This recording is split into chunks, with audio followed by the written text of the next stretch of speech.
बहुत बेसिक प्रश्न है। अ, आप अस्मिता और अहम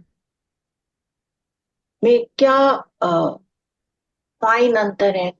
क्योंकि कभी कभी वो बहुत, हम अपने अहम को अस्मिता मान के बहुत कुछ कर जाते हैं। अस्मिता में सांख्यिक की दृष्टि से, पतंजलि के सांख्यिक की दृष्टि से हमारा पहला बीज महत है। प्रकृति में जो बीज है महत ही है। वह महत की प्योरिटी ही आपकी अस्मिता है। तो अहम क्या है? अहम आपका पुरुष का स्वरूप है ना,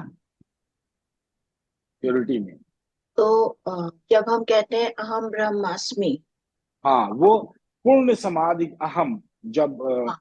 पुरुष, पूर्ण पुरुष, हम्म। जागृत पुरुष होगा। अभी हम संप्रज्ञात समाधि में हैं, अस्मिता है हमारे पास। मतलब हमें अपने महत्व का बोध है हाँ, कि मैं क्यों पैदा हुआ हाँ, और मुझे इस संसार में क्या क्या कार्य करने हैं हाँ, जिससे मेरी महत्ता हाँ, स्थापित हो जाए और महत्वाकांक्षा हाँ, पूर्ण हो जाए। महत्वाकांक्षा में माइंड आ जाता है, ओके।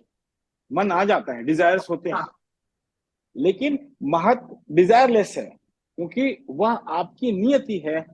उसी कारण से आपने शरीर धारण किया है। वही आपकी इंटेलिजेंस है। उस इंटेलिजेंस की प्योरिटी हाँ, अगर आप कर देंगे तो आपकी अस्मिता शेष रह जाएगी।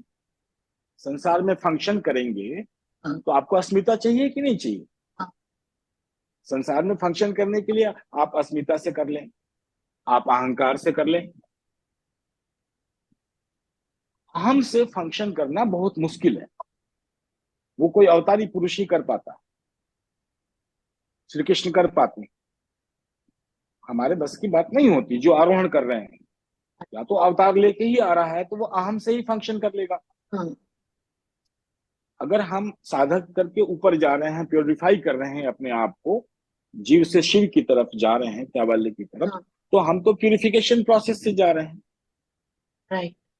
तो प्यूरिफिकेशन प्रोसेस से जब जाएंगे, डिजायर कम होगी, हम इंद्रियों से हटे, माइंड से हटे। फिर माइंड से हटेंगे तो हमको अहंकार मिलेगा अपना। ओके। अहंकार को प्यूरिफाई करेंगे तो हमें ज्ञात होगा कि मेरी महत्ता क्या है। हर एक पदार्थ की एक पोटेंशियलिटी है, एक संभावना है ना अभिव्यक्त होने की। हाँ, तो हर एक व्यक्ति की एक संभावना है स्वयं को अभिव्यक्त करने की, हाँ, और वह लेकर ही पैदा हो रहा है। उसके बीज में वह समाहित है। तो उसको जानना, प्यूरिफाई करके उसको प्रस्फुटित करना और स्वयं की महत्ता को स्थापित करना आपके जीवन का उद्देश्य है ना हाँ। संसार में। वह अस्मिता रहे, बची रहेगी कि मैं इस कारण से मैंने शरीर धारण किया है और यह मेरा उद्देश्य है और फंक्शनलिटी है। अभी आप कार्य कर रहे हैं, जीवेषणा है, विवेचना मतलब? जीने की इच्छा। ओके।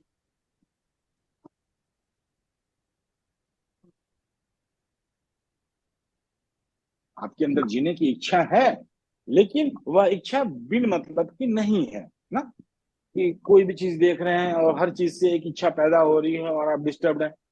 क्षिप्त नहीं है ना, एकाग्र है, निरुद्ध नहीं है।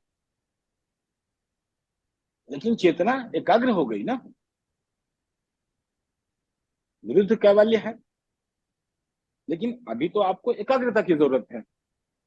चित्त एकाग्र है कहाँ पे? अपनी महत्व को, अपनी अस्मिता का बोध है। और ये बोध कब अहंकार में परिवर्तित हो जाता है? जब आप नीचे गिरेंगे, एक लैडर है ना, सीढ़ी है ऊपर नीचे, तो अगर आप उससे नीचे गिरेंगे, माइंड हाँ, और वैराग्य नहीं है, हाँ। तो उनमें वैराग्य लिप्त। नहीं है तो हाँ, हर चीज में लिप्तता है। हर चीज आपके लिए डिजायर है। आपने ये कार देखी, काश मेरे पास होती। दूसरी कार देखी, काश मेरे पास होती। तीसरे को देखा, अरे बड़ा इंटेलिजेंट है, काश में वैसा होता। हाँ। जो भी देख रहे हैं वही इच्छा बन रही है, तो इसे हम अहंकार कहते थैंक यू सो मच। बहुत कुछ है अभी मनन करने के लिए। मैं हफ्ते भर इसी को सोच लूं, मेरे लिए वही बहुत होगा। किसी को। हैं। पतंजलि तो हर बार एक एक हाँ। सूत्र पतंजलि का जीवन भर के लिए भारी पड़ता है इसकी साधना करने के लिए। लेकिन क्रमबद्ध ज्ञान है, एक विज्ञान है, सिस्टम है, सिस्टमैटिक है ना, एक्सटेम्पोर नहीं है। नहीं। एक्सटेम्पोर को हम शास्त्र नहीं कहते।